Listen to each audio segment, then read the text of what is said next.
अस्सलाम वालेकुम dear student. आज का हमारा टॉपिक है 10th का असाइनमेंट नंबर 2 यानी कि वीक नंबर 2 का लेक्चर नंबर 1 है। तो इसमें सबसे पहले आप असाइनमेंट अगर गौर से देखें तो आपको नज़र आएगा जी कुछ शॉर्ट क्वेश्चन हैं, कुछ वो हैं जो ऑलरेडी आपने पिछली असाइनमेंट में किए हैं, जिनमें फ़्लो चार्ट से मुतल्लिक या प्रॉब्लम सॉल्विंग से मुतल्लिक चैप्टर नंबर 1 के टॉपिक हैं। वो तो नहीं कर रहे हैं हम कर रहे हैं जी चैप्टर नंबर 2 से जो स्टार्ट हो रहे हैं क्वेश्चन, उनको आज हम करेंगे हल। सबसे पहले है बेसिक लैंग्वेज। बेसिक लैंग्वेज क्या है? बेसिक एक लैंग्वेज है जिसका बुनियादी मकसद है beginners all purpose symbolic instruction code, यानी कि ऐसे बच्चे जो शुरुआती तौर पर प्रोग्रामिंग सीखना चाहते हैं उनके लिए जो लैंग्वेज डेवलप की गई है उसको बेसिक कहते हैं।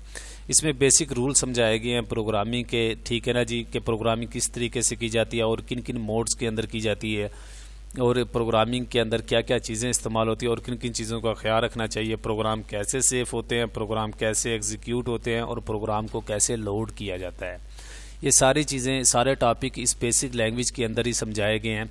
अब बेसिक लैंग्वेज जिस वक्त हम पढ़ना स्टार्ट करते हैं तो सबसे पहले हमारे जहन के अंदर जो दो चीज़ें आती हैं वो होती है मोड्स ऑफ ऑपरेशन जिसको हम बोलते हैं। तो डायरेक्ट मोड, इनडायरेक्ट मोड। तो डायरेक्ट मोड बेसिकली ये MODE है, यहाँ ई मिस है बेटा, ये सही कर लीजिएगा। डायरेक्ट मोड बेसिकली क्या होता है? डायरेक्ट मोड होता है कि हम किसी भी चीज़ को जस्ट लाइक ए कैलकुलेशन, हम कैलकुलेटर के तौर पर हम इस्तेमाल कर रहे हैं, कोई सिंपल कैलकुलेशन करना चाहते हैं तो उसके लिए हम डायरेक्ट मोड का इस्तेमाल करते हैं।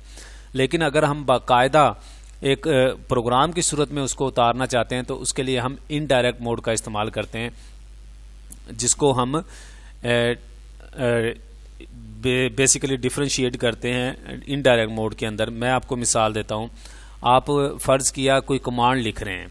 कमांड बेसिकली क्या होती है? कमांड होती है कि आपने लिखी और एंटर किया, फ़ौरन एग्जीक्यूट होगी, तो उसके लिए आप डायरेक्ट मोड का इस्तेमाल करेंगे। लेकिन अगर आप कमांड की बजाय स्टेटमेंट लिख रहे हैं तो उसके लिए आपको इनडायरेक्ट मोड का इस्तेमाल करना पड़ेगा। मसलन आप खाली CLS लिख के एंटर करते हैं तो स्क्रीन साफ हो जाएगी, लेकिन अगर आप 10 CLS करेंगे तो स्क्रीन साफ नहीं होगी, क्योंकि वो कमांड की बजाय इनडायरेक्ट मोड में आ चुका है, स्टेटमेंट में आ चुका है। तो उसके लिए हमें उसको चलाने के लिए रन कमांड का इस्तेमाल करना पड़ता है।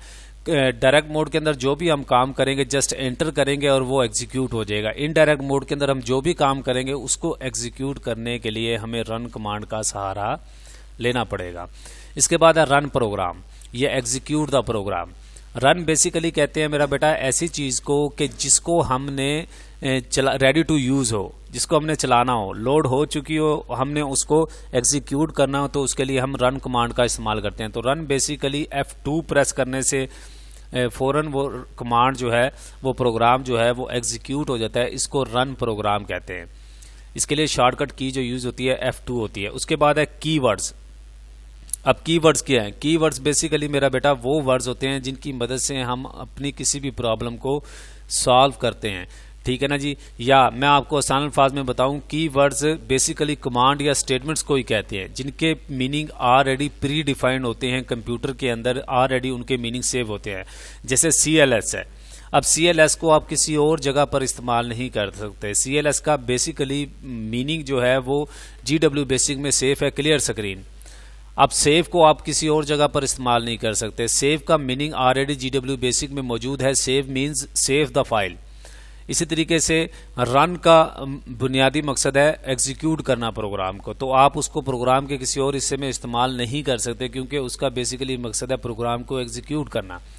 तो ऐसे कीवर्ड्स जिनकी मदद से कंप्यूटर को पता चले कि उसने क्या काम करना है वो कीवर्ड्स कहलाते हैं, या कमांड्स कहलाती है, या स्टेटमेंट्स कहलाती है। उनको आप कंप्यूटर में किसी और तरीके से इस्तेमाल उस सॉफ्टवेयर में किसी और तरीके से इस्तेमाल नहीं कर सकते, उनको कीवर्ड्स बोलते हैं क्योंकि उनके मीनिंग ऑलरेडी प्री डिफाइंड है। उसके बाद है स्ट्रिंग वेरिएबल। स्ट्रिंग वेरिएबल मेरा बेटा वो वेरिएबल होते हैं जिनके अंदर आप कीमतें न्यूमेरिक के अलावा भी सेव कर सकते हैं। मसलन आप किसी A को वैल्यू देना चाहते हैं अली, B को वैल्यू देना चाहते हैं राशिद, तो इसके लिए आपको स्ट्रिंग वेरिएबल का सहारा लेना पड़ेगा। अगर आप A को 5 वैल्यू देना चाहते हैं, B को 7 वैल्यू देना चाहते हैं, तो उसके लिए आपको न्यूमेरिक वेरिएबल का सहारा लेना पड़ेगा। स्ट्रिंग वेरिएबल की निशानी यह है कि इसके साथ डॉलर का साइन होता है, और न्यूमेरिक वेरिएबल की निशानी यह है कि इसके नाम के साथ कोई साइन मौजूद नहीं होता।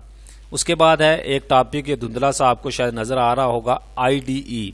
IDE stand for integrated development environment, कि यानी कि आपको एक ऐसी इन्वायरमेंट फ्राहम की जाए जिसके अंदर रहकर आप प्रोग्रामिंग कर सकें, प्रोग्रामिंग सीख सकें, एडिट कर सकें, प्रोग्राम को कट कर सकें, पेस्ट कर सकें, सेव कर सकें। इसको IDE बोलते हैं। तो ये GW बेसिक हमें एक फैसिलिटी प्रोवाइड करता है कि जिसके तहत हम प्रोग्राम को कट, कॉपी, पेस्ट कर सकते हैं, एडिट कर सकते हैं, उसमें किसी किस्म की चेंजिंग कर सकते हैं। तो इसको हम कहते हैं इंटेग्रेटेड डेवलपमेंट इन्वायरमेंट। 4 से 5 मरतबा ये क्वेश्चन जो है एनुअल पेपरों में आ चुका है, इसको अच्छे तरीके से तैयार कीजिएगा। ये था आपका वीक नंबर 2 का लेसन नंबर 1।